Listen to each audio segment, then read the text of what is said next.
Fala, meus amores, JG Campos com vocês para dar início a esse projeto que surgiu na minha cabeça de uma forma muito especial. E hoje eu quero dar as boas-vindas ao podcast Vai Lá e Faz. A gente sempre usou esse termo, eu sempre usei esse termo e representa muito em toda a minha carreira, a minha trajetória. E o meu propósito com esse podcast, pessoal, é trazer pessoas que fizeram acontecer. E hoje, mais do que nunca, não podia ser diferente. Até pensei bastante nisso, mas o primeiro episódio tinha que ser com ela. Por quê? A pessoa que eu trouxe aqui hoje, ela representa muito do que é a ideia desse podcast. Porque se tem uma pessoa meio louca, meio que toma as decisões por impulso, essa pessoa sou eu. E eu tenho essa noção de que sempre eu consigo fazer as coisas darem certo, se eu tiver tempo, preparo e estudo. Sempre falo isso pra minha galera. Cara, eu acredito que tudo é possível se você tiver essas coisas. Mas principalmente vontade. E eu acredito que na vida a gente só chega longe se a gente for acompanhado. E hoje eu trouxe a pessoa que sempre me acompanhou em todas essas decisões loucas, em toda essa trajetória. A pessoa que a gente largou tudo lá em São Luís pra vir pra cá, pra São Paulo. E hoje a gente tá passando por uma das fases mais lindas da nossa vida. E eu quero que ela conte um pouquinho de toda essa história, não só da nossa história juntos, mas da história dela. E eu trouxe hoje a digníssima, meu amor, Luciane Mello. Oi, tudo bem? E aí, amor, como é que é a sua primeira participação em um podcast? Como é que você está se sentindo? Tô feliz por estar aqui e por ser o episódio inicial, né, aí dessa trajetória que eu sei que vai dar muito certo. Amém. E aí, agora vamos falar um pouquinho da Lu, gente. Lu, ela, além de ser formada em odontologia, é uma excelente empreendedora, porque no nosso começo, acho que eu já contei isso no podcast, nós montamos uma loja de doces chamada Brigadeilu, por conta dela, obviamente. E, cara, a gente sempre se destacou em tudo que a gente fez em relação a isso. Deu muito certo sempre, graças a Deus. E muito pelos toques, pelo perfeccionismo, pelo modo dela fazer acontecer as coisas. Mas, Lu, queria te perguntar: empreendedorismo ou odonto? Qual dos dois? Ou os dois, não sei. Então, eu acho que a odontologia e o empreendedorismo estão muito ligados, né? Mas tudo depende do caminho que o dentista quer seguir, porque assim, o dentista quando ele se forma, ele é um profissional autônomo. É muito Uhum. difícil que ele vá conseguir um CLT. Existe, mas é bem mais difícil. Então, os dois eles estão ligados. Se você vai querer atender ali o seu público, os seus pacientes de uma forma mais adequada, digamos assim, com os melhores materiais, Uhum. o melhor atendimento, ele vai ter que ser empreendedor. Ele vai ter que fazer o marketing, vai ter que ir atrás dos seus pacientes, e isso é empreendedorismo. Ele vai ter que gerir ali a clínica, vai ter que ver lucro, o gasto e tudo, etc. Então, isso é dentro do empreendedorismo. E como é que tu enxerga hoje, se tu fosse traçar um paralelo, assim, entre o que tu aprendeu na faculdade e o que é o dia a dia de uma clínica? Quais são os principais pontos que tu destacaria que não fazem o menor sentido? Porque na prática é muito diferente, né? Nada. Nada, porque na faculdade eles não preparam a gente para o que é a realidade do mercado de trabalho da odontologia, é totalmente diferente. No máximo, assim, falaram sobre estrutura, o que deve ter no consultório, que é o compressor, que é o motor ali, né? Cadeira, essas coisas, mas sobre a realidade, não, porque a realidade do recém-formado de odonto é bem triste. E não foi preparado realmente para isso. Eu acho até que eles evitam falar para não desmotivar, mas não tem nada a ver. Claro que tem a base teórica, o jeito que você deve fazer os procedimentos, mas a realidade é muito diferente. Então, mais a base, então basicamente a faculdade serve pra tu saber fazer os procedimentos, É, mas na ela, hora de preparar o profissional é fraco. então, a faculdade ela serve para você saber fazer uma cirurgia, ou deveria, né? Serve para você saber fazer uma cirurgia, serve para você saber como atender um paciente, que você tem que ouvir o paciente, ouvir as expectativas dele, o que ele espera daquele tratamento, né? A queixa principal dele, como você deve fazer uma restauração. Enfim, é a tua base. Mas a realidade é bem complicada.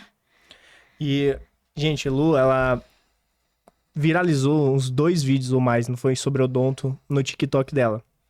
E é um tema bem polêmico, porque ela mostrou uma realidade, ela acabou indo cobrir, ela vai contar melhor essa história, ela acabou indo cobrir uma diária numa clínica e não aguentou ficar nem metade do dia lá. Chegou, já viu o desastre que foi. E muita gente, às vezes, mascara as coisas, e é um grande problema também de alguns empresários, empreendedores, que as pessoas, elas mascaram. E isso não é legal. Cara, tu apresentar para o teu cliente uma coisa, um exemplo lá, uma clínica super organizada, super bonita do lado de fora, só que os processos internos são bem ruins. E Lu acabou mostrando um pouco dessa realidade para prevenir as pessoas. Mas conta, Lu, como é que foi essa história? Antes disso, na verdade, o problema da odontologia, ela tem muitas camadas, né? Tem muitos problemas antes desse. Uhum. Um grande problema é porque ela, hoje em dia, é visto muito como venda. E odontologia não é venda, ela é saúde. Claro que tem que ter a parte da venda. Se, por acaso, você tiver um consultório particular, que é o que eu falei sobre empreendedorismo, você vai ter que vender. Tem que passar ali o seu valor e o paciente vai comprar o seu serviço. Mas antes disso, ela é saúde. E como o mercado tá muito saturado, e ele tá, gente. Tá saturado. Claro que se você for um bom profissional, você vai se destacar. Você vai ter seus clientes, você vai ter seus pacientes. Mas é um mercado saturadíssimo. Tem faculdade de odontologia a cada esquina saindo todo dia. E aí formando vários alunos aí totalmente despreparados. Tanto para o mercado quanto como para realizar procedimentos. Porque tem dentistas que saem sem saber fazer uma extração, por exemplo. Eu já conheci dentista formado que não sabe fazer uma extração de dente. Simples, tá? E então o problema vem desde aí. Essa comercialização é um curso caro, é um curso extremamente caro. A mensalidade é cara. Para você ficar no curso é caro porque você tem que gastar muito na lista de material. Eu gastava e a primeira lista deu assim uns 9 mil reais. Eu lembro. E depois foi só aumentando. Teve lista de 6, teve lista de 5, já teve lista de quase 10 mil reais. Então, até você se formar, você já gastou uma grana. Eu tive a sorte de não precisar pagar mensalidade, porque eu consegui uma bolsa pelo Enem, que foi pelo programa do ProUni, né? Uhum. Mas eu tive muito gasto com material e isso era um gasto altíssimo. Então, o problema vem desde aí do começo da venda. Então, como tem muitas faculdades e tem muita demanda, acaba também tendo muitas clínicas. Uhum. E a maioria são clínicas populares. A cada esquina que você vai tem uma clínica popular. E muitas vezes os donos dessa clínica não são dentistas. E isso é um problema, porque eles não sabem o que está acontecendo ali. Às vezes ele coloca um recém-formado, não sabe o que acontece, dá muito problema. Eles só querem saber de números de venda, de venda, de venda, de venda. Pois é. E aí, eu trabalhei em São Luís. Eu nunca cheguei a trabalhar em clínica popular. Porque, na verdade, cheguei a trabalhar em algumas populares um pouco melhores. Vamos chamar assim de popular premium. Porque... é igual os pobres premium. É tipo isso. Porque eram populares que tinha auxiliar, que tinha os materiais esterilizados. Mas tinha uma popular lá muito famosa que eu vivia correndo que nem o diabo foge da cruz. Eu nunca quis ir pra lá, eu fazia de tudo pra não ir pra lá. Depois que a gente veio pra cá, pra São Paulo, como a gente não tinha muitos contatos, eu acabei procurando num grupo de empregos, tinha lá uma, e eu fui fazer uma entrevista e fiquei lá durante um ano. E essa clínica era bem popular mesmo, também era muito focado em venda, tinha bastante pressão quanto a metas, tinha metas mensais para bater, mas eu e minha outra colega, a gente conseguia deixar tudo organizado, o material bem esterilizado, tudo bem organizado, lavado, não ficava reutilizando coisas, mas essa não é a realidade. A grande maioria das clínicas populares são ruins. Às vezes você vai ali, Ah, eu preciso fazer um canal. Chega lá, o canal R$ 400. Mas, gente, o paciente, ele não vê. Ele não vê os detalhes. A clínica é bonita, é bem organizada, porcelanato, ar-condicionado. Mas quem vê os detalhes são o dentista. Ele que sabe o que ele tá usando ali. Vocês acham que um canal de R$ 400 vai usar um material bom? Não vai. Não vai porque o material de canal é um material caríssimo. Um material que dura, que não vai te dar problema. Tem técnicas para ser feita, tem materiais específicos. Às vezes é um material ali, instrumentais, que já foram usados muitas vezes e acaba dando algum tipo de problema. Muitas vezes o dentista ali, ele esconde isso do paciente e o paciente só vai saber depois, quando der um problema maior. Então, assim, é uma coisa que tem que ter muito cuidado. E o vídeo que eu postei no TikTok foi de uma colega, na verdade, o vídeo é meu, mas uma colega minha precisava que eu fosse cobrir uma diária nessa clínica, porque um dos dentistas ia fazer uma pós-graduação, ia pra pós. E eu fui lá pra cobrir. Quando eu cheguei lá, eu já sabia que era uma clínica popular, só que quando eu cheguei lá, eu vi, né, a clínica muito bonita, era na avenida. Eu fiquei, é uma clínica popular, mas ela Deve ser parece. igual aquela que tu falou Parece. primeiro, né? Ela era até melhor, estruturalmente falando, ela era melhor do que a que eu trabalhei um ano. Uhum. Quando eu vi, assim, a recepção, eu pensei, nossa, legal.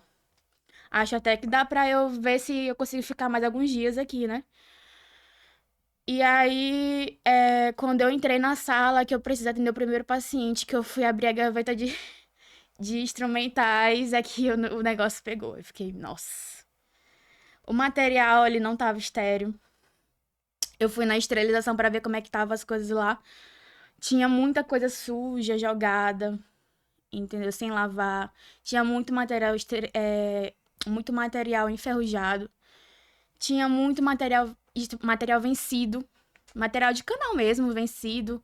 Tinha material de restauração vencido. A ponta de fazer limpeza tava ali. Só tinha ela. Porque aquela ponta ela leva sangue, ela leva saliva. Então ela tem que ser sempre esterilizada a cada uso. Uhum. E ela tava ali, só tinha ela no aparelho. Acho que não tinha nem a chavinha de tirar. Porque ela tava ali há tanto tempo. Que eu acho que nem tinha mais chave. Eles não tiravam pra esterilizar. Eu fiquei, meu Deus, isso aí agora. A minha sorte é que eu sempre ando com a minha mochila. João sabe que parece uma tartaruga, né? Que eu ando com a minha mochila desse tamanho, sempre cheia de coisa. E eu sempre tô gastando com dental mesmo, trabalhando no particular, porque tem alguns. Trabalhando Alguns. na popular, no caso. Mesmo trabalhando na popular e na particular, eu tenho alguns materiais Sim. que eu carrego comigo, porque são meus xodozinhos, né? Que eu uso alguns espelhos, espátulas, alguns tipos de material de resina de restauração, eu sempre levo comigo. E nesse dia eu levei tudo. Tudo que eu tinha eu levei, porque eu também não sabia o que eu ia encontrar lá. E a minha sorte é que eu levei isso, porque eu não precisei usar quase nada. O máximo que eu precisei usar lá foi espelho, que não leva sangue, né? As coisas menos críticas. E aí eu usei nos pacientes que eu atendi. Tentava lá atender só paciente de restauração, que era pra não precisar usar nada que fosse contaminado, né? Eu lembro que nesse dia tu até foi embora, tipo, não aguentou mais Não, e então, foi. foi bem complicado, porque eu fiquei muito chateada, porque além de eu querer, tava tentando ali atender só esses pacientes, eu ainda tive que levar desaforo do chefe que tava lá, dizendo que eu tava muito lerda, que eu tava demorando demais, que eu tinha que fazer acréscimo. E, gente, eu tava indo cobrir uma diária e ele queria que eu fizesse acréscimo. Olha o absurdo, ele não tava nem aí pra atendimento, ele queria que eu fizesse acréscimo, porque tinha que dar dinheiro, tinha que não sei o quê. E atendi muito paciente, muito, muito. Nesse dia foi, tipo, muito paciente um atrás do outro, pra no final do dia não receber nem R$ 200. Essa é a realidade da clínica popular e do recém-formado. Fora o gasto que tu teve com o material que É, tu teve que eu tive levar e que usar tudo. meu material, ainda gastei com transporte indo até lá. Então é um negócio assim, bem complicado mesmo. E é o que eu sempre falo pra qualquer paciente que vem ou alguém que pergunta, eu falo, gente, é a sua saúde. Você não tem que procurar o mais barato. Eu sei que as realidades são bem diferentes. Sim. Cada um é cada um, mas você tem que ver ali, vamos deixar ali um churrasquinho do final de semana, pelo menos um no mês aí. sem fazer, né? Guardar esse dinheirinho e fazer uma restauração, fazer uma limpeza. Porque se você fizer a prevenção, você não vai precisar fazer um canal lá na frente. Sim. Se você fizer uma limpeza a cada 6 meses, você vai gastar o quê? R$ 300? 300, 400? Numa limpeza? E aí o dentista ali vai ver se tem alguma carizinha pequena. Se ela tá pequenininha, é mais barato. Mas se você deixar ela crescer, Sim. vai virar um canal, vai virar uma coroa, vai virar uma prótese, vai virar um implante, então é muito mais caro. É o barato que sai caro muitas vezes. Mas assim, e a gente entende, pessoal, claro que precisa existir as clínicas populares, precisa existir esse modo mais acessível. O que a gente tá falando é, cara, que e também, obviamente, a gente entende que uma empresa ela precisa ter lucro. E eu vou fazer outra pergunta polêmica já já, mas o principal é isso. O que Lu tá dizendo. Cara, ela trabalhou no primeiro ano que a gente chegou aqui, inclusive era finalzinho de lockdown, tava começando a abrir, né? E a clínica lá era popular, mas era super bem organizada, os materiais eram esterilizados, o paciente tinha um atendimento bom. Claro que não vai ter os materiais premium, mas vão ter materiais que vão ajudar aquela pessoa naquele momento, porque, pessoal, a área da saúde é muito caro. É muito caro. Eu não tô imerso, mas minha esposa tá aqui e ela é isso. Ela é presente nisso. Então, e muito isso se dá exatamente pela pergunta que eu ia fazer agora. Eu enxergo, eu sempre enxerguei, eu falo isso muito pra Lu, profissionais da saúde como as pessoas que você não pode discutir. O cara estudou, ele tá lá pra cuidar de você, como ela falou. Odonto não é venda, odonto é saúde. E eu sempre uso esse exemplo. Há uns 2 anos atrás, eu acho, foi 2021, quando a gente tava aqui já, lá pro finalzinho do ano, nosso cachorrinho ficou muito doente. Cara, eu gastei muito com ele, muito mesmo, muito mesmo. Na época eu gastei quase 2 vezes o que eu ganhava por mês. Só que graças a Deus eu sempre tive mercado financeiro, investimentos e tal, exatamente para essa fase. Mas a gente gastou demais. E a gente chegava no veterinário, o veterinário falava que era para fazer aquilo, a gente fazia, porque sabia que era para a saúde dele. Então eu sempre enxerguei o odonto muito comparado com medicina. Porque, cara, tu vai pro teu médico, tu vai fazer o que ele manda. Tu tem que fazer o que o dentista manda, porque ele tá ali pra te atender da melhor maneira. Porque, como ela falou, na faculdade você aprende isso, né? A parte de atendimento e tal. Você não aprende a parte de empreendedorismo, claro. Mas, uma coisa que eu de fora vendo me revolta um pouco é exatamente que as pessoas elas não dão valor para o odonto que tem a medicina, por exemplo. E eu queria ver a tua opinião sobre isso. Por que tu acha que as pessoas não valorizam tanto a saúde bucal quanto a saúde que a medicina atende de forma geral? Bom, eu acho que isso já vem, é como eu falei, tem muitas camadas, isso já vem de muito antes. Às vezes um dentista mais antigo chegava lá e, tá doendo, e arranca o dente. Principalmente no interior, né? Eram umas coisas assim, e isso já é muito antigo. A gente tá tentando reverter isso agora, porque, por exemplo, a gente precisou ir no médico agora, a gente pagou R$ 400 na consulta do médico. É. Da médica, da obstetra, no caso, que a gente vai ter o bebê, né? E A outra ali é só começo. precisou pagar R$ 400 na consulta com a médica. Mas se for pra pagar R$ 400 no dentista, não vai. Você sabe o que é feito na consulta com o dentista? O dentista ele vai olhar detalhe por detalhe. Ele vai ver o que precisa fazer, ele vai planejar o teu caso. E muitas vezes já tem uma limpeza inclusa nisso também, né? Ele vai... Na minha tem. Ele vai diagnosticar o teu problema. Ele vai planejar tudo, ele vai te informar certinho, ele vai te mostrar o que deve ser feito. Muitas vezes já tem ali uma profilaxia inclusa, uma raspagem, onde você vai ver onde você tá errando na tua escovação. Porque essa é a base. Se você escovar e passar o fio dental, você não vai precisar de muita coisa depois. Mas na frente. Então essa é a base, é a prevenção para que você não gaste mais. A consulta do dentista, ela tem que ser cobrada, isso tá no código de ética. Mas a grande maioria e o fato de ter tanta clínica popular com um cara lá na porta falando, ei, vem aqui fazer uma consulta, uma avaliação grátis, um orçamento. Acho que não chama nem de avaliação, não chama nem de consulta porque não pode, né? na verdade, tem que ser tem que falar consulta, né? Mas ele fala orçamento, que nem tu vai com o carro na oficina, né? Ah, faz um orçamento aqui do meu carro. É tipo, vem aqui fazer um orçamento, é grátis. É de tanto ter isso que as pessoas acham que não tem que pagar a consulta no dentista, mas tem, gente. Tem que pagar porque é a mesma coisa do médico, ainda mais porque você vai abrir um material que tá esterilizado. Porque se eu vou olhar tua boca, eu vou usar um explorador, vou usar um espelho que Sim. tá esterilizado. E a cada ciclo de esterilização que eu coloco o material é dinheiro que está sendo gasto. Eu vou gastar com papel de esterilização, eu vou gastar com energia, eu vou gastar com água, eu vou gastar com detergente enzimático para lavar aquele material, eu vou gastar com a minha luva, eu vou gastar. Fora todo o meu investimento no meu conhecimento. Porque se eu estou diagnosticando o teu problema, é porque eu estudei, é porque eu paguei. É. Entendeu? E não Então. só a faculdade, né? Porque tu fez pós também e tudo. Não, fora os perrengues de estudante, né? Porque se quem faz a faculdade é o aluno, você pode estar na melhor faculdade do mundo, mas se você não correr atrás, você não vai ser nada. Uhum. E então, além da faculdade, do estudo, corria muito atrás de estágio, ia muito atrás dessas coisas para ter mais conhecimento e saber mais como diagnosticar, enfim. Aí agora, mudando um pouco de assunto desse assunto da odonto, vou até jogar outra polêmicazinha.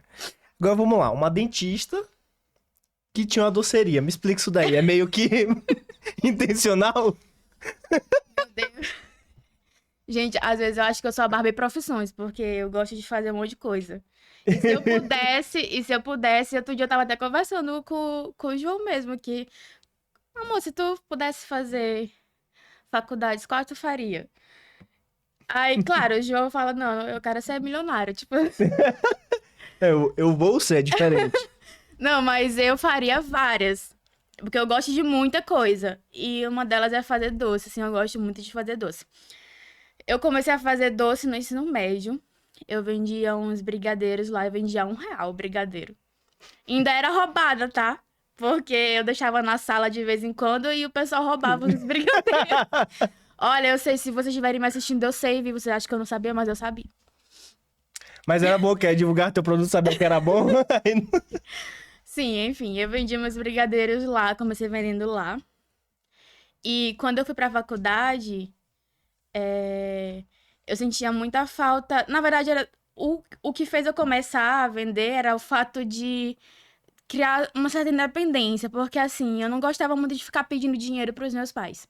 Apesar deles não deixarem faltar nada, é, eu não gostava de ficar pedindo dinheiro para ir pro shopping, essas coisas, Uhum. não curtia muito. E aí eu vendi o brigadeiro justamente para isso, que era para ter um dinheiro ali para eu comprar o que eu quisesse sem dar satisfação para ninguém. Tipo, porque se eu fosse pedir um dinheiro pra minha mãe, ela, pra que tu quer? Aí eu tinha que falar. Sim. Se eu vendesse meu brigadeiro, eu ia ter o meu dinheiro e ia comprar o que eu quisesse sem ninguém me perguntar nada. Fora que, como tu mesmo falou, a tua faculdade era extremamente cara. Por mais que tenha conseguido a bolsa, mas era extremamente caro manter uma faculdade. Então Pois tinha muito é, esse lado. aí quando eu fui pra faculdade, tinha esse problema também de já ter muito gasto. E eu queria sair, gente, eu queria comprar coisa pra mim, queria comprar um sapato, queria pagar meu cartão de crédito. E aí era muito ruim ficar pedindo isso pros meus pais. Então eu voltei a vender lá também. E lá eu fui crescendo porque eu comecei vendendo na minha sala. Depois eu passei a fazer mais e fui vendendo nas outras salas. Tinha sala que eu entrava que eu vendia tudo. Depois eu passei a vender, fiz uma parceria com a cantina da Mas aí já faculdade. foi o Brigadeiro Lu, quando a gente É, montou. aí eu e o João também tinha esse negócio de querer uma independência, então a Sim. gente passou, ele viu que dava certo, né, quis aproveitar. Não foi, não foi assim, não. A pá bonitinha, eu pegava o carro, deixava, a gente fazia doce pra caramba, graças a Deus, sempre vendeu muito. Cara, e foi assim, eu via que tava começando a dar certo, e eu sempre conto essa história, eu falo assim, cara, é uma coisa que eu e o Lu, a gente sempre teve em comum, a gente querer nossa independência. A gente não querer dar satisfação, a gente não querer precisar pedir, e principalmente, galera, a gente saber o quanto é difícil manter um filho numa faculdade, etc. Porque, por exemplo, ela estava numa faculdade que é extremamente pesada de fazer, mas mesmo assim era o sonho dela, os pais dela conseguiram manter, conseguiram fazer. Eu a mesma coisa, meu sonho sempre foi ter carro. Meu pai falou, cara, se tu passar na pública eu te dou um carro, que a prestação que eu ia pagar na faculdade eu pago de um carro. Foi o que eu fiz. E quando eu vi que ela tinha voltado a vender, né? A gente se conhece desde a escola, então na escola eu não era dos que roubavam, tá, gente? Mas na escola a gente era da mesma série, só que de salas diferentes. E eu acompanhava ela, sabia que era bacana, ela já fazia isso. Quando ela voltou, ela começou a fazer na faculdade, começou a dar certo, e eu falei, cara, eu sempre conto isso. Hoje eu entendo que isso a gente fala sobre previsibilidade, né? Quando a gente fala de empresa. O maior problema de uma empresa de doces, como era a Luciane, não ainda o Brigadeiro, era que ela não tinha uma previsibilidade. Beleza, ela levava 100 brigadeiros hoje pra vender, mas ela não sabia se ela ia vender todos. Ela não tinha uma previsibilidade, ela tinha a média do que a galera gostava. E aí o que que a gente fez? Cheguei, sentei com ela e falei, amor, vamos fazer. Peguei na época, acho que 250, 300 reais, não foi? E aí a gente comprou panela, compramos várias coisas pra estruturar. Até porque, até nesse ponto, a gente já ia ter que usar obrigatoriamente a cozinha dos nossos pais, né? E a gente não queria usar as panelas, a gente não queria usar as coisas, então a gente investiu pouco na época e foi investindo ao longo do tempo, a gente chegou a ter muita coisa para fazer. E o primeiro ponto que eu cheguei foi falar, cara, a gente precisa ter uma previsibilidade. Obviamente, gente, eu não fazia ideia do que era previsibilidade, na época eu nem pensava em empreender. Não sei nem se eu já contei isso, mas meu sonho era ser perito de Polícia Federal, lembra? Então eu comecei a fazer o curso na UFMA que desse pra eu fazer, desse pra eu ser perito. Mas assim, sempre quis fazer meu dinheiro. E aí eu cheguei e falei, cara, amor, vamos fazer isso, vamos abrir o Brigadeiro.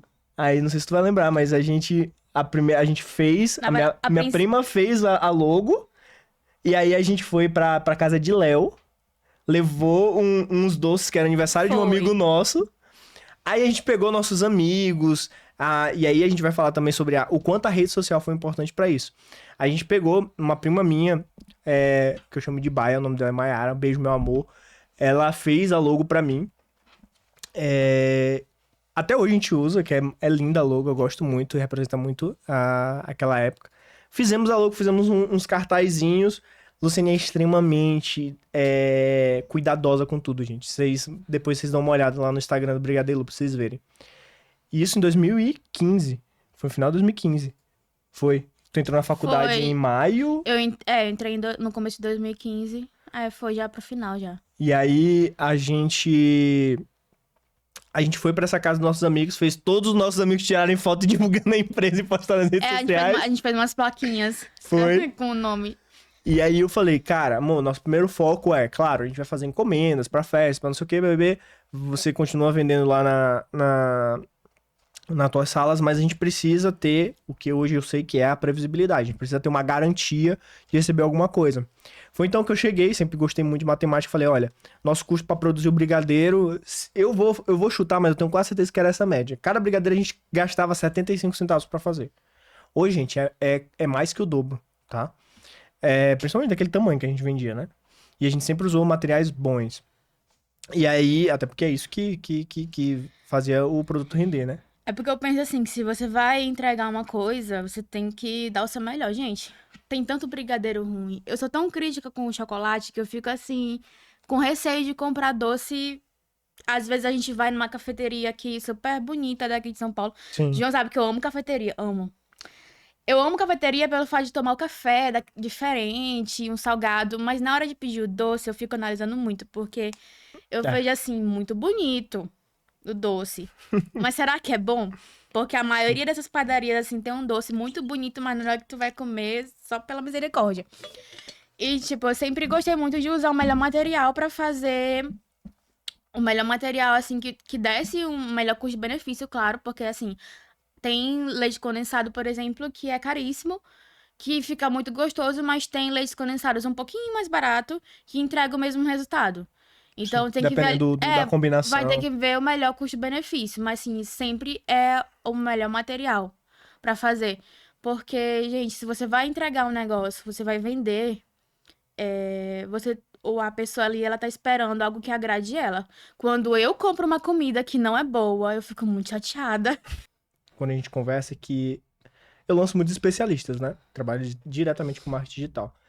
E muita gente se preocupa sempre com o conteúdo. E certo, você tem que se preocupar com o conteúdo, você tem que se preocupar disso. Mas também você tem que ter a sua área comercial. Porque, cara, teu produto pode ser o melhor do mundo. Se você não tiver um bom marketing, você não vende. E aí você vai ser o melhor pra quem? Você precisa pagar suas contas. E foi nessa lógica que a gente montou. Então, sempre na nossa vida, a gente buscou dar o nosso melhor, entregar o nosso melhor e fazer um bom marketing disso. A gente sempre teve essa visão. E aí, o que aconteceu? Eu sempre falo pra galera trabalhar sempre pela lógica. Então, sempre que eu analiso uma situação, eu olho a lógica de tudo. Às vezes eu olho além do que as pessoas veem. Por quê? Quando eu peguei e vi, pô, você não tava vendendo bem na sala, tava vendendo bem nas outras salas e tal. Mas eu comecei a pensar, eu falei, cara, beleza, mas qual a tua garantia de que tu vai vender? Qual a segurança que tu vai ter nisso? E aí foi que a gente começou a bolar. Eu falei, cara, a gente tem um custo de 75 centavos para produzir um brigadeiro. Se a gente vender a 1,25 para lanchonete, a gente vai estar lucrando 50 centavos por brigadeiro e a lanchonete vende a R$2. Então ela vai estar ganhando aí 75 centavos. Isso sem fazer nada, só botando lá pra vender. Exato, só que na época tu lembra que tu falou, por que ela vai aceitar isso? Porque tu lembra que tu me questionou? Eu lembro que eu falei isso e a própria dona da lanchonete falou assim, eu não tô tendo trabalho com nada. Tá ótimo pra mim. Ela mesma falou isso pra mim e eu nem perguntei. Eu falei, amor, ela não vai ter trabalho nenhum. A gente estruturou, fez uma bancadinha lá, um negocinho bonitinho, colocou. Toda segunda-feira a bonita fala, mas eu trabalhava pra poxa. Todo domingo a gente fazia os doces tudinho. De segunda-feira de manhã que ela ia pra faculdade, eu buscava ela, levava os doces e entregava. Resultado, gente, teve época da gente ter 3 ou 4 cantinas, não lembro bem. E aí a gente tinha essa previsibilidade, porque chegava segunda-feira, a gente geralmente levava segunda e quarta, né? Porque pra durar bem, a gente chegou a vender 200, 300 brigadeiros por semana. Então já era uma garantia lá nossa. E isso também nos ajudou no nosso marketing, porque a gente deixava a nossa marca lá, deixava o nosso Instagram lá. E Luciane sempre foi muito boa com essa questão de rede social, do cuidado, de fazer as coisas bem feitas. Na verdade, com tudo na vida dela. Gente, é meu ascendente em virgem. Não tem como ser perfeccionista em tudo. E sobre esse negócio do marketing, do Brigadeiro, sobre toda essa parte do marketing, do empreendedorismo, é uma coisa que bate muito de frente com a odontologia, porque o marketing da odontologia é um marketing muito restrito. Como é que você vai fazer uma propaganda de que você faz uma boa extração? É um pouquinho complicado, porque você não pode ficar postando Fora as regras que tem. Dente extraído, sangue. Gente, pelo amor de Deus, né? Não tem como ficar postando essas coisas porque o paciente não gosta de ver isso. É uma coisa bem complicada porque tem um código de ética, que você pode, que você não pode postar. Tem a regulamentação. Então, uma coisa muito importante. Tem a regulamentação do código, do TRO e tudo mais. E o do brigadeiro, não. O do brigadeiro é mais livre. Você consegue postar os seus materiais, o que você tá fazendo. Enfim. E uma coisa muito importante mesmo é o network, porque lá em São Luís, por exemplo, eu comecei a vender nas cantinas, mas as encomendas grandes mesmo, de aniversário, essas coisas, foi por boca a boca. Porque assim. Começou com família, depois começou amigo, com a família, que teve até que um dia uma prima distante, né? Uma prima do meu primo. Uma prima do primo entrou em contato com a gente, porque a gente não sabia que era. Porque alguém indicou pra ela, que ela nem sabia que que o João era parente desse primo dela. Mas ela encomendou com a gente, e a gente só foi descobrir depois, quando entregou, e foi uma encomenda enorme. Eu lembro que foram mais de 1.000 docinhos. Não, foi quase 2.000. Cara, eu acho que a nossa maior encomenda. Foi a maior encomenda que a gente fez. Eu lembro que a gente virou à noite, e teve até um episódio engraçado, porque teve uma parte que as cachorrinhas de João comeram. Gente. Teve uns pirulitos de chocolate que a gente acabou deixando em cima da mesa, e quando foi de manhã, os pirulitos estavam comidos. Aí eu tive que refazer essa parte da encomenda. Todos. Muito estressante, mas a gente superou. Tivemos que refazer todos. Porque a gente deixou tudo embaladinho direitinho, e durante a madrugada a cachorrinha pulou em cima da mesa. Nunca tinha feito isso, nossa. Pois isso foi a mesma coisa agora, porque quando eu me formei, na verdade, eu falei assim, João, agora não dá mais pra continuar com o Brigadeiro. Porque... Na verdade, foi quando tu tava pra fazer TCC. Foi no último ano, porque eu ia me formar e eu tinha um plano que eu queria estudar pra fazer uma residência. E o Brigadeiro tava ocupando muito tempo, porque além das indicações de boca a boca, O Instagram, ele tava muito movimentado, era tipo 80% das encomendas vinham do Instagram. E, Vinha muito. e eu sempre falo isso, na época a gente não tinha a visão empreendedora que nós temos hoje. Não, e a gente não fazia esse tráfego pago todo direcionado que se faz hoje, porque É. eu fazia um tráfego pago muito meia boca. Eu pegava lá a publicação e colocava lá e turbinar. Aí eu A aí gente pagava aí- tipo 5 reais, 10 reais. Sim, E a gente começou a turbinava. fazer tráfego, eu cheguei a mexer no gerenciador de Facebook, foi Mas assim que eu comecei a estudar. Não Não era era nada... nada muito elaborado, mas Sim. dava muito certo, porque era tipo 80% vinha do Instagram e era muito, muito mesmo. E como tava no último ano já, tava muito corrida, apesar de não ter mais provas, eu tinha o meu estágio. Eu ficava muito dentro de hospital. Eu também tava pra me formar no primeiro curso. Ficava muito dentro de hospital, fazia uma pesquisa que eu fazia com o meu professor. Tinha o TCC, que foi muito estressante, o meu TCC, porque Sim. eu comecei fazendo de um jeito, aí eu Mudou de orientador no meio do Nossa, foi caminho. uma confusão. Eu tive que refazer tudo. Ah, foi uma loucura. Aí tinha. Aí ainda tinha o Brigadeiro e tinha os estudos por fora. Então tava um negócio muito. Aí eu falei, não. Vamos ter que fechar o Brigadeiro porque eu tenho um Foi. plano. E aí eu me formei, continuei estudando e toda a minha semana era preenchida. Até depois que a gente fechou, a gente fez tu fez algumas encomendas, né, por fora, Depois que eu porque a galera fechei. pedia muito, era Ainda teve muito. gente que veio de boca a boca perguntar se eu ainda fazia, eu cheguei a fazer algumas encomendas. E a gente fez uma coisa inteligente, galera. Ó, a gente fechou em maio de 2018, o Brigadeiro. E aí, o que que acontecia nessa época? 2017, a gente passou eu passei por um dos piores anos da minha vida, devido a uma questão com meu pai, que ficou bem doente, sempre não entro nesse assunto, um dia talvez eu conte. E nesse período, o Brigadeiro tava muito pesado também, e acabou afetando nosso relacionamento. Então, cara, é muito difícil empreender. E é muito difícil, mais ainda você empreender com a pessoa que você tá. Na época, minha namorada, né? E hoje, minha esposa. Hoje, a gente tem uma maturidade diferente. A gente tá falando o quê? 2018, a gente tinha 21 anos. Era isso, basicamente. E, cara, a gente não tinha a maturidade que nós temos hoje. E foi bem difícil, porque, cara, imagina o quanto era estressante. A gente parou de se curtir. Às vezes a gente não conseguia nem aproveitar o dinheiro que a gente ganhava. E a gente ganhava bem, gente. Já teve, tipo, eu lembro que no último mês, o que que a gente fez? A primeira vez que a gente aproveitou bem o dinheiro do Brigadeiro foi que em 2017 a gente terminou. Voltamos 2 meses depois, nem demoramos muito. E detalhe, o Brigadeiro não parou durante esse tempo. E eu dou graças a Deus por isso, porque foi isso que fez a gente voltar. E aí, no final quando deu assim, isso a gente terminou, acho que foi em maio de 2017. Foi quando meu pai tava começando a melhorar um pouco.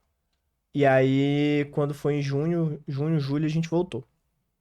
Aí quando foi em agosto pra outubro, eu lembro que a gente já tava dando certo no Brigadeiro também. E aí eu peguei e falei assim, amor, vamos viajar. Vou pegar esse dinheiro, vamos viajar. E aí eu consegui, meu pai me deu algumas milhas, e com o dinheiro do Brigadeiro a gente comprou os ingressos do Foo Fighters, lembra? E aí a gente planejou o seguinte, cara, Foo Fighters é minha banda preferida. Ia ter show em fevereiro de 2018. E aí já tava começando a perrear. Eu já tinha começado meu projeto TCC também. Só que ao mesmo tempo, eu tinha fundado a empresa Júnior de Engenharia Mecânica da UFMA. Tinha também participado do projeto Baja, que era para construir um carro off-road para competir. Eu tinha uma IC, uma iniciação científica na área de física. Cara, eu acho que o pessoal que me acompanha nem vai saber disso, porque muita gente nem sabe disso. E eu ainda era do centro acadêmico, na faculdade. Fora as cadeiras de faculdade e TCC. Era loucura. Luciane da mesma forma. Era monitora, tinha os projetos de pesquisa, tinha o estágio dela. Gente, eu era tão louca que... eu era tão maluca que eu me inscrevi em todas as monitorias. Tipo, eu comecei a inscrever na monitoria de anatomia, depois... Aí passou o outro período. Era desde o começo, desde o segundo período eu fazia monitoria. Sim. Porque eu queria ser professora, ainda quero, mais uma profissão da Barbie Profissões. Eu ainda quero fazer um mestrado e poder ensinar. Fazia a monitoria, depois teve um semestre que eu me inscrevi em 5 monitorias. Era Muita monitoria, gente. Que isso? Eu nem ia dar conta. Mas era maluca. Aí teve um dia que os professores, numa reunião, isso uma das professoras me contou depois. Que teve uma hora lá que eles falaram, quem foi o aprovado de vocês? Luciane. Tipo, que isso? Aí a coordenadora me chamou e falou, olha, você vai ter que escolher 2 monitorias, porque não tem a mínima condição de você ficar em todas essas monitorias. Não, Loucura demais. E, cara, a ideia desse projeto novo que eu tô, que é o podcast, é exatamente isso. É porque eu sempre quero trazer pessoas que fazem acontecer. Então você vê, cara, ela tava dando 5 monitorias, estágio, começou o TCC, tinha o Brigadeilu. Eu tinha o Brigadeilu, era presidente da empresa Júnior, diretor de marketing do Baja e projetista também do Baja, porque eu tenho várias formações em desenho de projetos de desenho de máquinas e tudo. E tinha o que mais? Tinha um centro acadêmico, tinha uma iniciação científica na área de física quântica. Loucura. Meu Deus do céu. E tudo isso. E o centro acadêmico também, acho que eu já falei. E a gente fazendo acontecer. E aí a gente falou, cara, beleza, não dá mais. A gente não tinha essa visão empreendedora, porque na época tava refletindo isso esses dias. Cara, dava tranquilamente pra gente alugar uma kitnet, um espaço, porque a gente não tinha loja física. Dava pra gente alugar um espaço, pagar 600, 800 reais. Na época em São Luís dava. Você pega até uma localização legal, tinha carro mesmo. Dava pra contratar uma pessoa e a gente fazer o negócio continuar acontecendo. Dava pra fazer. Eu fui parar pra fazer a contas esses dias. E dava, tranquilo. Só que a gente não tinha essa visão de empreendedorismo, né? E acabamos optando pelas carreiras. Eu como na engenharia e Luciane na odonto. E aí a gente definiu, cara, vamos pro show do Foo Fighters, a gente curte São Paulo. Na época a gente não queria vir pra São Paulo, a gente tinha uma visão totalmente diferente de São Paulo. A gente queria ir pra Curitiba, eu acho, não foi? Só que acabou que lá as passagens estavam mais caras e o ingresso... show também. E o ingresso do show era mais caro em Curitiba. Muito mais caro, era tipo quase 300 reais a mais. A gente tentou ir pro Rio também, não dava, porque também era isso. A gente tava muito mais caro. Aí a gente definiu, beleza, a gente vai pra São Paulo. Vamos aproveitar que vamos pra São Paulo e vamos nos preparar pra Páscoa. Porque em 2017 a Páscoa bombou. E foi inclusive a última Páscoa que a gente fez. Exato, que a gente combinou de fechar depois da Páscoa. Teve outra viagem também que a gente fez com o Dia do Brigadeiro. Tipo, não todo o Dia do Brigadeiro patrocinou a viagem, mas quando a gente foi pra Jericoacoara, a gente... porque foi com meus pais, mas a gente... porque a gente foi de carro com eles e tal, mas a gente também levou um dinheiro do Brigadeiro pra gastar lá. Conseguimos comprar nossas coisinhas, a gente saiu nós dois também num dia à noite. E, gente, é muito gratificante você usar o seu próprio dinheiro. Eu sei que... E não dá satisfação pra ninguém, isso é a melhor parte. É a melhor parte, porque isso foi uma coisa que sempre me deu muita raiva. Tipo, vai gastar isso com o quê? Tipo... Sim. Isso é uma coisa que me dá muita raiva, era ter que dar satisfação. E é legal a gente viver essa construção, reviver aqui. Eu lembrei de algumas coisas que eu não lembrava, porque tudo que você fez na vida te levou até o momento que você tá hoje. E a gente viu tudo que deu certo, tudo que não deu, mas o principal, isso foi crucial para construir a nossa parceria, o nosso relacionamento. E só nós dois sabemos como foi isso. Às vezes mas graças a Deus isso a gente nunca deixou acontecer tanto. Pelo menos não eu. Mas isso faz com que, tipo, cara, quem é externo nem queira se meter. Porque ninguém sabe o que a gente passa, o que a gente passou. O quanto foi difícil muitas vezes. Mas o quanto é maravilhoso você ter do seu lado uma pessoa que você confia, que você sabe que vai te apoiar nas suas decisões. Porque eu sempre conto essa história. Quando eu resolvi pivotar totalmente a minha vida, que foi lá no final de 2018, ou seja, vou resumir o ano de 2018. Início do ano, viagem com o nosso próprio dinheiro, vindo do empreendedorismo. E aí a gente chegou aqui e investiu pra caramba na Páscoa. Chegou na Páscoa, que foi em abril no ano. Lembro perfeitamente. A gente vendeu pra caramba. Vendeu tudo. Mais. E se tivesse mais, venderia mais. Na verdade, a gente ainda comprou lá no Cantinho Doce. Comprou algumas caixas, mas já tava tão lotado de encomenda que não tinha mais como fazer. Cara, a gente chegou a recusar a encomenda nessa época. A gente fez muito dinheiro. Um certo problema, assim, de querer as coisas do meu jeito. E, tipo, quando alguém vai querer ajudar, eu já acho que não faz direito. Então, eu É. tinha que dar conta de tudo. Então, meio que não deu pra vender mais. Mas se eu pudesse fazer mais, tipo, me dividir em duas Lucianes, eu teria feito mais. Ou dois João, porque eu também ajudava, tá, gente? Muita gente pergunta isso, mas todo mundo, quem é próximo de mim sabe que eu amo cozinhar e eu sempre ajudo. Doce é mais com ela, mas eu sempre fiz, ajudava e tudo. Mas meu negócio é salgado. E aí, a gente vendeu muito na Páscoa. Aí resolvemos fechar. Aí depois, Luciane continuou pegando algumas encomendas, ela mesma fazendo, todos os materiais ficaram lá. A gente dividiu nossas partes, deu uma boa grana, a gente conseguiu segurar por um bom tempo. Eu mais do que ela, né? Porque eu sempre fui mais controlado. E aí foi quando ah, eu fui fazer Uber, né? Fui fazer Uber pra ver se eu continuava com a renda que a gente tinha do Brigado Lobo, que era uma ótima renda, e eu sempre já contei isso. E eu comecei a pensar, falei, cara, eu comecei a me frustrar, galera, com a faculdade. Porque eu tinha os melhores currículos da minha turma, sempre fui um excelente aluno, sempre fiz mais em todos os âmbitos da minha vida, eu sempre fiz mais do que era pedido. Que é sobre ir lá e fazer, que é essa a ideia. E eu comecei a me frustrar bastante com a faculdade. Foi então que eu conheci o mercado financeiro, marketing de afiliados, eu sempre conto isso. E eu lembro perfeitamente, eu tinha que entregar o meu TCC em dezembro. Só que o curso que eu fazia, que chama Bacharelado Interdisciplinar em Ciência e Tecnologia. Você cursa 3 anos, ganha um diploma de bacharel em Ciência e Tecnologia, depois cursa mais 2 anos da engenharia que você seguir. Porque nesses primeiros 3 anos tu faz o básico de 5 engenharias diferentes. Eu optei por engenharia mecânica. E aí cheguei a cursar mecânica, não cheguei a me formar em mecânica.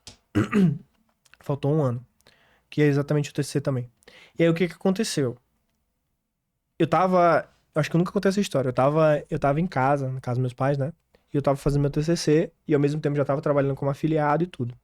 E eu lembro que um dos meus mentores da época mandou um vídeo. E eu tava ouvindo esse vídeo enquanto eu fazia meu TCC. Naquele momento foi minha real virada de chave. Eu tava ouvindo e no vídeo falava muito sobre semear, né? Você plantar para colher no futuro. E, e eu fui refletir os dois paralelos. Cara, eu quero ser perito de Polícia Federal ou eu quero viver disso aqui, marketing digital, vendas, empreendedorismo, mercado financeiro. Que era o que tava brilhando meus olhos. Até hoje é o que brilha meus olhos. E eu tava ouvindo aquilo e fazendo meu TCC ao mesmo tempo. Ou seja, eu tava trabalhando nas duas coisas ao mesmo tempo. Eu tava focado nas duas. Foi então que eu resolvi. Eu falei, cara, eu tô numa faculdade pública. Não vai gerar custos pros meus pais. Se eu atrasar meu TCC, não vai atrapalhar, porque eu conseguia fazer as cadeiras da engenharia e ao mesmo tempo que eu fazia o TCC do primeiro curso, então não ia me atrasar. Foi o que eu fiz. Não me formei em BCT em 2018, que era pra eu me formar, formei só em 2019, atrasei um ano, mas foi crucial, porque nessa minha virada foi quando eu ganhei mais dinheiro na minha vida, em dezembro de 2018. Passei a ganhar muito bem. E desde então eu nunca ganhei menos do que eu ganhei naquela época, graças a Deus. E foi essa virada que eu tive. Então 2018 foi um ano muito importante, porque eu consegui enxergar que, cara, não é isso que eu quero pra minha vida, eu não quero ser CLT, eu não quero seguir, apesar de eu amar a engenharia, até hoje eu amo. Tenho pretensão de um dia terminar, mas mais por hobby. Talvez montar uma empresa na área, não sei. O futuro a Deus pertence, mas eu penso muito assim. E foi um ano de virada. E o que que é bacana de tudo isso, trazendo um paralelo com o Lu aqui, é que, cara, a gente foi para os caminhos que nós acreditávamos. Como ela falou, querendo ou não, na Odonto é um empreendedorismo. A gente conversa direto sobre isso. Agora ela voltou de novo com o Brigadeiro. A gente voltou tem uns 3 meses. E tem dado muito certo de novo. E é o que te faz feliz, é o que nos faz feliz. Mas é muito importante isso, você entender que tudo é uma construção de ter a pessoa certa do teu lado e tudo mais. Porque, por exemplo, lá em 2018, a Luciane me apoiou. Ela sempre me questionou, ela acreditava que na época era melhor eu ter continuado a faculdade, que era pra eu seguir carreira como engenheiro, mas nunca discordou de mim. Meus pais, muitas vezes mais, apesar de sempre me apoiarem, mas não concordavam com o que eu fazia. E a gente entender que existem as diferenças, cada um foi pelo seu caminho, juntos em um certo ponto, Mas cada um foi pro seu caminho. E tudo bem. Mas o importante é você entender que na sua vida você precisa de pessoas sempre. E pessoas que te apoiam, que estão com você. E puxando esse gancho, que eu acho que eu falei até demais agora, mas foi importante. Puxando esse gancho, aí a gente pula pra 2020. A gente teve a pandemia, né? Tivemos aí... Foi absurdo. O que pouca gente não sabe é que antes da pandemia, né, em março, eu e o Luciano, a gente não tava junto. A gente voltou a ficar junto na pandemia. E aí, o que aconteceu depois que terminou a pandemia, amor? Conta aí. Não, a gente tava no meio da pandemia. Tava sem poder sair pra lugar nenhum, né? Tava sempre todos juntos, um na casa do outro. E aí a gente decidiu morar junto. Né? Mas com um pretexto. Tipo, a gente não pode chegar e falar, a gente vai ter que morar junto. Eu tinha conseguido um emprego meio que fixo. Porque até então eu tava só fazendo alguns bicos. A gente se formou, né? Ela se formou. É. A formatura dela foi em dezembro. Foi em 2019. E a minha foi em fevereiro, porque a UFMA era diferente. E aí, de começo, eu conseguia só alguns bicos, nada fixo, até que eu consegui preencher minha semana com coisas fixas diferentes, né? Eram dias fixos diferentes. E como tava no meio da pandemia, era um negócio assim muito complicado, atendendo gente ali, muito contato com... possivelmente contato com Covid, eu ficava com muito medo de voltar pra casa. Então, muito tempo eu ficava na casa de João. Porque tua mãe era idosa. Por causa da minha mãe e do meu irmão, de contaminar eles e tudo mais. Então, a gente decidiu alugar um apartamento, porque a gente já tinha mesmo ali os nossos trabalhos fixos, que ganhava o dinheiro. Eu trabalhava de home na época. Tinha esse risco aí de contaminação dos nossos parentes, então a gente decidiu se mudar e foi o que aconteceu. Então, resumindo, foram o quê? Março, aí abril, maio, junho, julho, agosto. Em 5 meses a gente voltou no relacionamento, passou a pandemia todo junto, em agosto saímos da casa dos nossos pais. E assim, gente, hoje a gente enxergando, tudo bem, isso foi um pretexto. Foi uma das coisas que incentivou, mas, cara, sempre foi o nosso lado de querer ser independente, né? Uhum. E aí a gente conseguiu morar num lugar que sempre foi o sonho de Lu, morar nesse bairro lá em São Luís. Eu não vou nem falar nada, não vou deixar pra lá.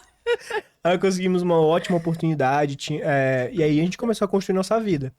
E aí, nem 6 meses depois... A gente veio pra cá, pra São Paulo, e tudo de novo, do zero. Aí foi mais uma dificuldade, e aí entra naquela história, né, de que eu não tinha contato com ninguém aqui. O João já veio com o trabalho já certo. Eu já vim por conta de toda a ecossistema Já que a veio gente com o criou. trabalho. Eu vim justamente pra tentar aquela residência que eu tava querendo, porque aqui tem mais oportunidade do que no Maranhão. Mas é engraçado como as coisas mudam, né? Porque aqui eu tive mais vivência clínica. Sim. Lá em São Luís era muita vivência hospitalar. Então, tudo meu era voltado pra cirurgia e era pra residência. Chegando aqui, eu me distanciei muito disso. E eu fiz mais aquela vivência clínica. E aqui a rotina de trabalho é muito mais pesada do que lá em São Luís. Isso já é um fato. Apesar de lá começar mais cedo, mas aqui é mais intenso. Mas, gente, aqui é loucura e pra conciliar com os estudos estava bem complicado. Claro que se você se esforçar, dá pra dar um jeito, mas pra mim era muito complicado. Não, e eu vejo também que tu começou a se interessar por outras áreas, né? Porque eu não tinha tanta essa vivência. E aqui eu tive mais essa vivência clínica. E foi isso, fez eu mudar de rota. Tanto que eu ainda gosto muito da cirurgia, mas eu também já me descobrindo agora na parte da estética, que é uma coisa que eu pretendo seguir mais pra frente. Claro que vou dar uma pausa aí por causa de Zezé, né? Que tá vindo. Mas é uma coisa que eu pretendo seguir mais pra frente também. E agora, falando dessas mudanças de vida, né? O papo tá sendo muito bom. Já estamos indo pra fase final. Mas eu queria trazer exatamente essa ideia pro primeiro episódio. Contar um pouco da minha história. E minha história não toda a minha carreira é com o Luciano do meu lado. Pouca gente sabe disso. Às vezes a gente não fala tanto, mas é muito importante pra mim. Porque a gente fala muito sobre propósito, a gente fala sobre sonho, a gente fala sobre metas de vida. E desde criança, adolescente, vou dizer assim, minha meta sempre foi ter família. Então, eu acredito que por isso, muito também pela minha família ser muito unida, eu sempre gostei, Lu sabe disso. cara, a gente faz questão de tomar café junto, sempre que pode, almoça junto. Eu não gosto de, por exemplo, levar comida pro quarto. O Luciane adora comer na cama. Eu falo, não, amor, vamos comer na mesa. Até porque mesa é uma coisa muito importante, até na Bíblia mesmo fala disso. Então eu sempre quis ter família. E ela sempre foi minha família. A gente tá junto desde 2014, a gente começou a ficar ali. E em 2015 namorar, 1º de janeiro de 2015. E estamos juntos até hoje.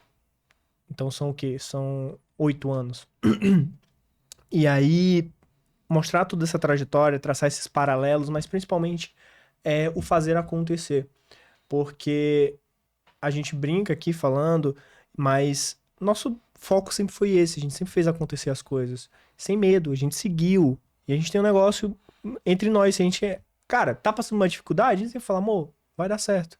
Ela fala pra mim quando eu tô nos momentos difíceis, eu falo pra ela quando ela tá nos momentos difíceis dela, eu falo sempre deu e sempre vai dar.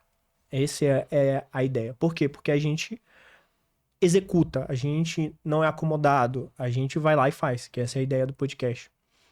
E agora a gente tá realizando mais um sonho. Galera que acompanha a gente no Instagram sabe, a gente tá esperando o nosso querido Zezé, que é mais um sonho.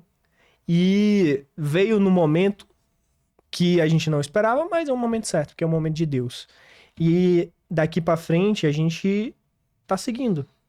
E é uma realização de um sonho. A gente, graças a Deus, tem condições boas de manter, de ter nosso filho. E é a lógica da vida, né? Você trabalhar, crescer, ter família, querendo ou não, é a maioria das pessoas. Sei que tem gente que não quer. E a mensagem que eu queria deixar é isso, é você ter alguém que do teu lado que te apoie, que siga com você e, mais principalmente, que te ajude a fazer acontecer.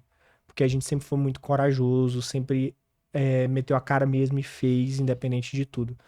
Então, essa é a mensagem que eu queria deixar nesse podcast, nesse primeiro podcast. Agradeço muito meu amor ter vindo, topado o primeiro podcast dela. E